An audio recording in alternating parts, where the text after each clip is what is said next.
दोनों तरफ चार, हाँ, फर्स्ट 4 मोदी, फिफ्थ एक लड़ाने वाले अमित शाह।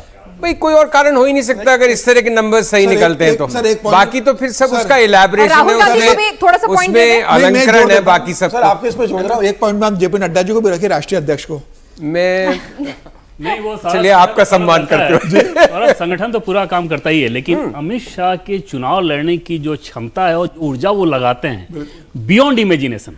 माने उस तरह के मेहनत अगर आप देखें कि रात में 2:30 बजे 3 बजे प्रतिदिन वो जगह रहते हैं और 6 बजे के बाद वो उसी हिसाब से एक्शन में आ जाते हैं। और जैसा कि पहले मैंने आपको बताया था कि एक सिंगल डे ऐसा नहीं रहा जब उन्होंने ब्रेक लिया हो। और एक सवाल शांतनु ने आपसे किया था, वोट शेयर आप कितना देख रहे हैं यहाँ बीजेपी या इंडिया? बीजेपी का वोट शेयर बढ़ रहा है, उसके बहुत 41% है, लेकिन प्रोविजनल है वो, क्योंकि 6 बजे तक वोटिंग होना था तो हम लोग उसका वेट कर रहे हैं।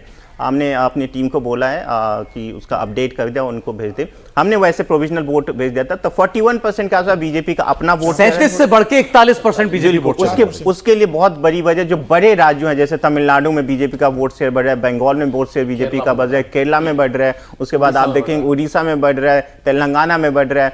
इन बड़े राज्यों में बीजेपी का बढ़ रहा है। कुछ राज्यों में बीजेपी का घट भी रहा है, जैसे राजस्थान हो गया आपका, उसके बाद हरियाणा हो गया आपका, महाराष्ट्र में भी कुछ डाउन हो रहा है। उत्तर प्रदेश में भी आप कुछ मान के चल सकते हैं, बीजेपी का वोट जो बड़े अंतर होता था उसमें कुछ कमी जरूर आई है। सीटें भले बीजेपी जीत ले, लेकिन जो उसके बड़े अंतर होते थे उसमें शायद थोड़ी तीसरा चुनाव लगातार, वो कह रहे हैं तीसरे चुनाव लगातार जीतने के बाद भी वोट शेयर 5% बीजेपी का बढ़ाना, 4% बीजेपी का वोट शेयर बढ़ा लेना, ये अपने आप में गजब बात है। First past the poll system में 40% के ऊपर वोट पा जाना इतने कॉन्टेस्टेड इलेक्शन में, वो बहुत बड़ा नंबर है। एक फैक्टर शांतनु जी, मोदी की हम बात कर रहे हैं, योगी फैक्टर की कितनी चर्चा हुई।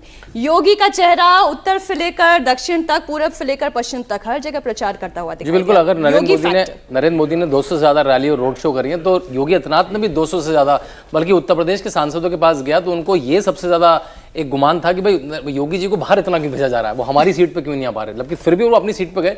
और नरेंद्र मोदी तो बड़ी सभाएं करते हैं, योगी आदित्यनाथ ने छोटी सभाएं करी। बल्कि कल मैं काशी में किसी चैनल में डिबेट कर रहा था तो सपा का प्रवक्ता कह रहा है, अरे आप तो चुनाव हार रहे हैं, योगी जी को नुक्कड़ नुक्कड़ जाना पड़ रहा है। मैंने कहा नुक्कड़ नुक्कड़ जाना नहीं पड़ रहा है, वो आप काशी की सीट पर जाएं, गोरखपुर की सीट पर जाएं, देवरिया की सीट पर जाएं, आपको विधायक मिलेंगे, भाजपा के मंत्री मिलेंगे जो पदयात्रा कर रहे हैं 200 लोगों के साथ। समाजवादी पार्टी ऐसी है, फेज के शुरू होने से पहले तक लखनऊ में ही बैठे रहते हैं, टिकट पे ही मंथन चंथन। और देखिए जोड़ी ऐसी है कि जब आप विपक्ष से बात करेंगे तो स्वतः नाम लेते हैं मोदी और योगी का। इस इलेक्शन का सबसे इंटरेस्टिंग स्टेटमेंट्स में से एक मैं मानता हूं, जो प्राइम मिनिस्टर मोदी ने हाल में कहा था कि मुझे गर्व है कि मेरे मुख्यमंत्री योगी और मैं वाराणसी से सांसद हूं। उस एक स्टेटमेंट ने वो सारी चर्चाओं पे काफी हद तक विराम लगाई जो दिल्ली वर्सेस योगी की होती थी। तो केजरीवाल जी अपनी कहानी अब कहां सुनाएंगे कि 2 महीने के मुख्यमंत्री हैं? तो केजरीवाल, बट प्राइम मिनिस्टर ने केजरीवाल के उस कथन के कोई हफ्ता 10 दिन बाद कहा था, और अगले दिन जो अमित शाह जी ने खंडन किया था कि 75 पे रिटायर नहीं होंगे, वो योगी पे चुप थे।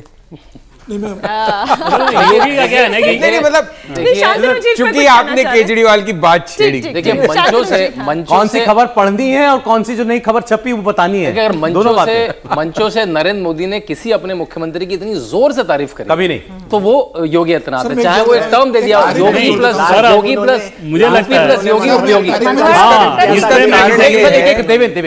मैं एकदम डिसएग्री करूंगा। प्रधानमंत्री नरेंद्र मोदी के किसी भी स्पीच पे उठा के देखिए, अपने बीजेपी के छोटे से छोटे कार्यकर्ता का वो मनोबल ऐसा बढ़ाते हैं। मध्य प्रदेश में शिवराज सिंह चौहान कैंपेन के दौरान, बाद में नाम लेना भले उन्होंने बंद किया क्योंकि उनको ये समझ में आ रहा था कि इलेक्शन में इसका फायदा नहीं है, लेकिन शुरू में लगातार उनकी भी तारीफ। खट्टर साहब को हटाना था, हटाने से एक दिन पहले आपने देखा कि कैसी तारीफ। तो वो इस काम को करते हैं। राष्ट्रीय अध्यक्ष के तौर पर जेपी नड्डा ने जब कमान संभाली, तो ऐसा नहीं है कि योगी आदित्यनाथ को लेकर कोई अलग रणनीति होगी, और वो अलग रणनीति सिर्फ एक गॉसिप की दुनिया में चलती है। रजत जी को भी जो इंटरव्यू दिया था, उन्होंने क्या बोला था कि पहले तो केवल मोदी से परेशान थे, अब इसमें एक नाम और जोड़ दिया गया है, योगी। तो स्वाभाविक सी बात है ना कि भाई आप उस नेता को नर्चर कर रहे हैं। आप एक सिंपल बात सोचिए कि 2017 में जब योगी आदित्यनाथ को मुख्यमंत्री बनाया गया था, वो चेहरा थोड़ी थे, और उतनी सीटें तो बीजेपी को अभी भी नहीं आई विधानसभा में वहां पे। तो ये बीजेपी का सिस्टम है जो उस नेता को नर्चर करता है। हाँ, गॉसिप की दुनिया में जरूर ये चलने लगता है, जो बीजेपी को और किसी तरीके से नहीं हटा सकते, तो चलो मोदी वर्सेज योगी या अमित शाह वर्सेज योगी इस तरह की चीजें करें। ग्राउंड पे दूर दूर तक उसका कोई लेना देना नहीं। और मैंने पहले भी एक बार इस बात को कहा था कि किसी दिन बीजेपी के सिस्टम ने तय किया कि अगर योगी आदित्यनाथ को हटाना है तो 24 घंटा नहीं लगेगा।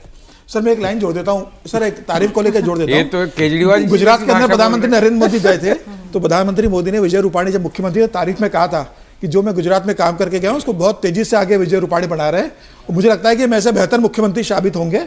और 1 साल बाद विजय रूपाणी का इस्तीफा हो गया था, तो ये जरूरी नहीं है कि अगर तारीफ कर रहे तो मतलब मुख्यमंत्री बना ही रहे।